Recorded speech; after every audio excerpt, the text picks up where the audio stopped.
இலக்கிய சமூக மன்றம் இந்திய நற்பணிக்குழு நடத்தும் இந்த ஆண்டுதோறும் உள்ள தமிழ் இலக்கிய போட்டிகள் சின்ன சிட்டுக்கள் 2024.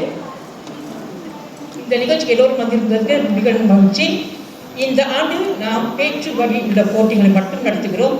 சென்று போல் வருஷம் போல் எழுத்து போட்டிகள் நம்ம தவிர்த்திருக்கிறோம். நேர கட்டுப்பாட்டை மனதில் கொண்டு இதற்கு தொடங்கி ஓகே, நேரம் காலம் தாழ்த்தாமல் இந்த போட்டியில் ஆரம்பித்து விடுவோம். எல்லோருக்கும் நன்றி.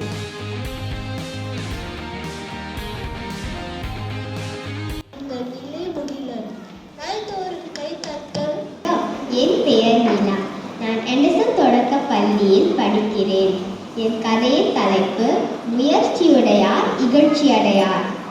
ரேவதி என்பவர் பெற்றோர் இருவரும் வேலைக்கு சென்றதால் சிறு வயதிலேயே குழந்தை பராமரிப்பு நிலையத்தில் சேர்க்கப்பட்டார். அங்கே காலையிலிருந்து மாலை வரைக்கும் இருந்ததால் அவள் ஆங்கிலமே பேசினாள். அதனால் வீட்டிலும் பெற்றோருடன் ஆங்கிலத்தில் உரையாடுவதே அவளுக்கு சுலபமாக இருந்தது. ரேவதி தொடக்கநிலை பள்ளிக்கு செல்லும் காலம் வந்தது. கெட்டிக்காரியான ரேவதி எல்லா பாடங்களிலும் சிறப்பாக தேர்ச்சி பெற்றார்.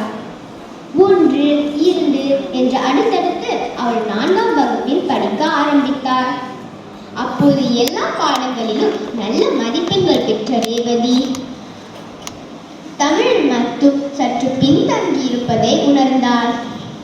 தமிழில் சரளமாக பேசவும் தன் கருத்துக்களை கூறவும் சிரமப்பட்டாள். அதனால் தமிழ் பாடத்தில் ஒரு வகை வெறுப்பும் அதில் ஆர்வம் இல்லாமலும் இருந்தாள். ரேவதியின் நிலைமை புரிந்து கொண்ட அவளுடைய அம்மா முயற்சியுடையார் இகழ்ச்சியடையார். மற்ற பாடங்களில் காட்டும் ஆர்வத்தை தமிழ் பாடத்திலும் காட்ட வேண்டும் என்று அறிவுரை கூறினார். மறுநாள் ஆசிரியர் சிலந்தி கற்றுத்தந்த பாடம் என்ற ராபர்ட் ப்ரூஸின் கதையை விளக்கி கொண்டிருந்தார். அப்போதுதான் நாம் எதை செய்தாலும் முயற்சியை கைவிடக்கூடாது, முயன்றால் முடியாதது எதுவும் இல்லை என்று உணர்ந்தார்.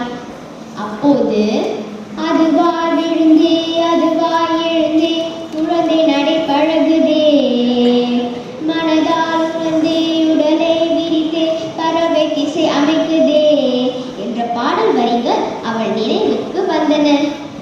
தமிழில் சிறப்பாக செய்ய அவளே முயற்சி செய்ய வேண்டும் என்று உறுதி கொண்டார்.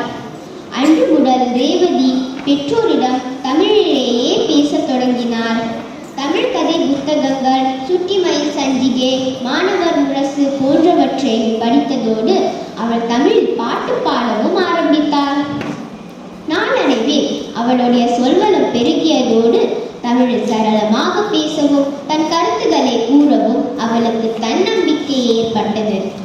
இவ்வளவு நேரம் நான் சொன்ன கதையில் வந்த ரேவதி வேறு யாரும் இல்லை, நான் தான். நண்பர்களே, தமிழை நேசிப்போம், தமிழில் பேசுவோம், தமிழோடு இணைவோம். நன்றி, வணக்கம்.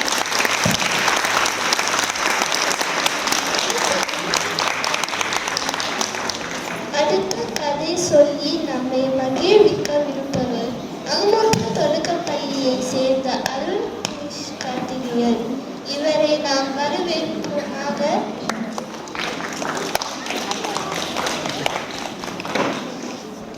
கார்த்திகேயன். நான் தொடக்கநிலை 4ஆம் வகுப்பில் படிக்கிறேன். இப்போது நான் ஒரு கதையை சொல்ல போகிறேன்.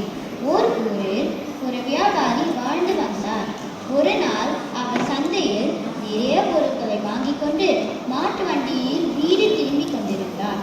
திடீரென்று வானத்திலிருந்து மழை பெய்ய தொடங்கியது. நேரம் செல்ல செல்ல மழை அதிகமாகி சாலை எங்கும் சேரும் சதுரியமாய் காட்சியளித்தது. மாட்டு வண்டியின் சக்கரங்கள் சேற்றில் நன்றாக புதைந்து விட்டன. அதனால் மாடு வண்டியை இழுக்க முடியாமல் தவித்தது. மாட்டு வண்டி சேற்றில் நின்றுவிட்டது. வியாபாரிக்கு என்ன செய்வதென்று தெரியவில்லை. அவர் கைகளை கூட்டி மனதியாவாறு, கடவுளே, நான் இப்ப என்ன செய்வேன்? ஒரு வழியும் புலப்படவில்லையே, நீதான் என்னை காப்பாற்ற வேண்டுமே என்று புலம்பினார். அப்போது அந்த வழியாக வந்த ஒரு மனிதர் அதை கேட்டு, இதற்காக ஏன் கட்டுப்படுகிறீர்கள்? இதற்கெல்லாமா கடவுள் வந்து உதவி செய்வார்? நாம் ஏதாவது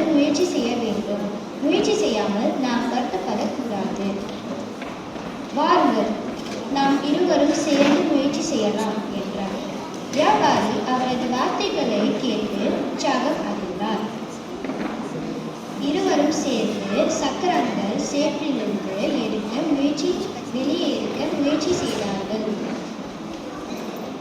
சக்கரங்கள் மெல்ல மெல்ல வெளியே வந்ததும் வண்டி நகரத் தொடங்கியது.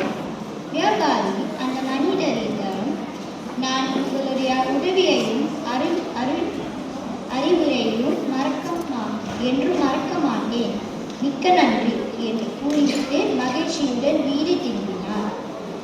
மழையும் நின்றுவிட்டது, கரையும் முடிந்துவிட்டது. இக்கரை நீதி தன் கையை தனக்கு உதவி. நன்றி, வணக்கம்.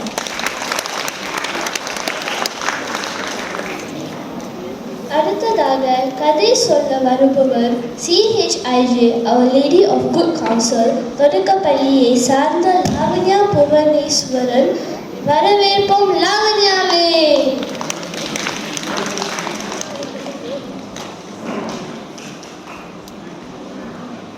என் பெயர் லாவண்யா.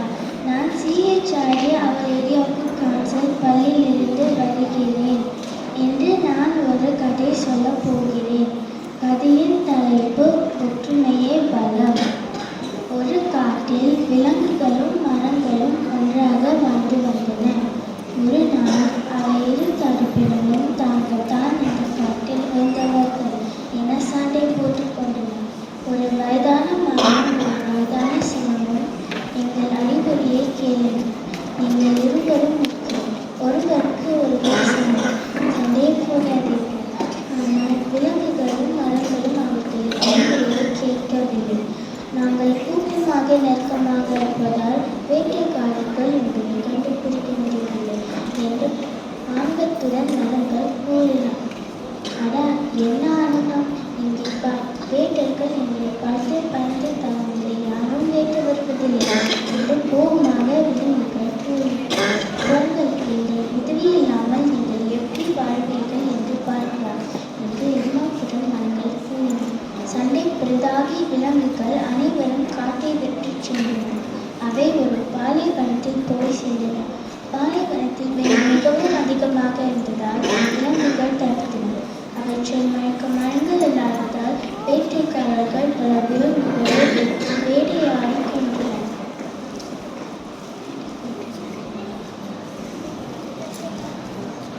நாம் காட்டு மரங்களோடு நிம்மதியுடன் நின்றோமே, தவறு செய்துவிட்டோமே என்று விலங்குகள் வருந்தின. காட்டின் மரங்களுக்கும் ஆபத்து தொடங்கியது. மனிதர்கள் தைரியமாக காட்டிற்குள் நுழைந்து அங்குள்ள அரிய மரங்களை வெட்டி சாய்த்தனர். மீதி உள்ள மரங்கள் தன் தவற்றை உணர்ந்து வருந்தின. மறுநாள் பொழுது விலங்குகள் அனைவரும் காட்டிற்கு திரும்பின. அவை பல மரங்கள் வெட்டப்பட்டதை பார்த்து மனம் கிளங்கின. மரங்கள் விலங்குகளை பார்த்து மன்னிப்பு கேட்டன. ஒற்றுமையே பலன் என்பதை விலங்குகளும் மரங்களும் உணர்ந்தன. நாமும் அதை போல் இருக்க வேண்டும். நன்றி, வணக்கம்.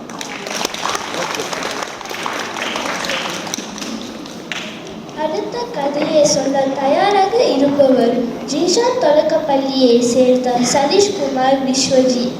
இவரின் கதையை அடுத்து கேட்போம்.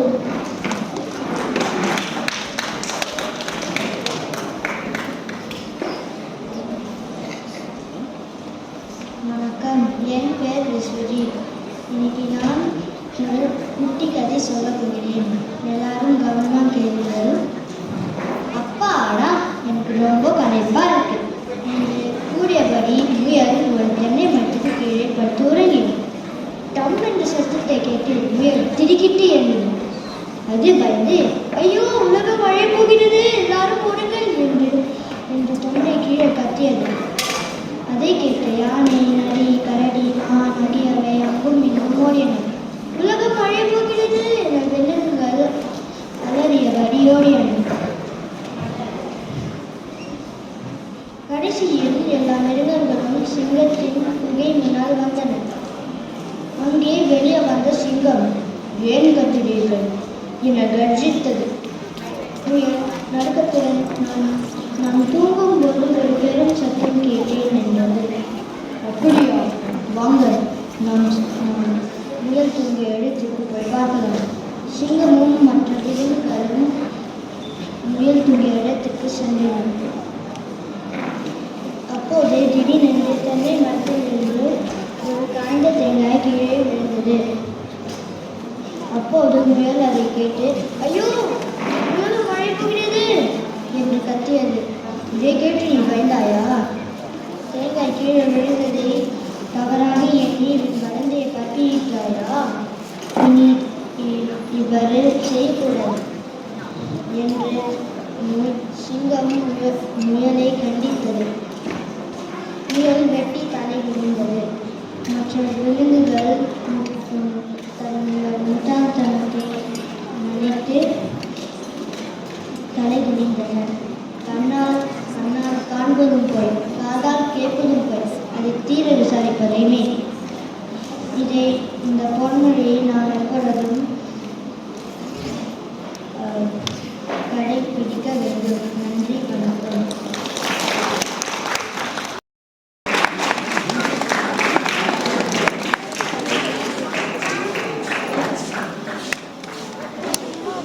இரண்டாம் ஆறுதல் பரிசை பெறுகிறார் தீன்ஷான் தொடர்புடைய செய்த விஸ்வதீப்.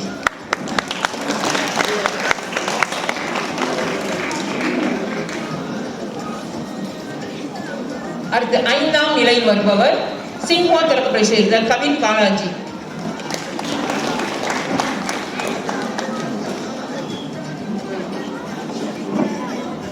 நான்காம் நிலையில் வந்தவர் கவுன்சில் தொடர்புடைய சேர்ந்த மயூரன் கோவிந்தன்.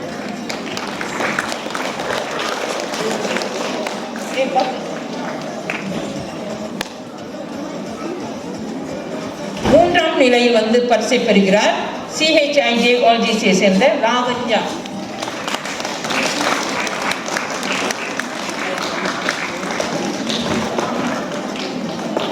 இரண்டாம் பரிசை தட்டி செல்பவர் அங்கோக்கியோ தொடர்புடைய சேர்ந்த அருண் கிருஷ் கார்த்திகேயன்.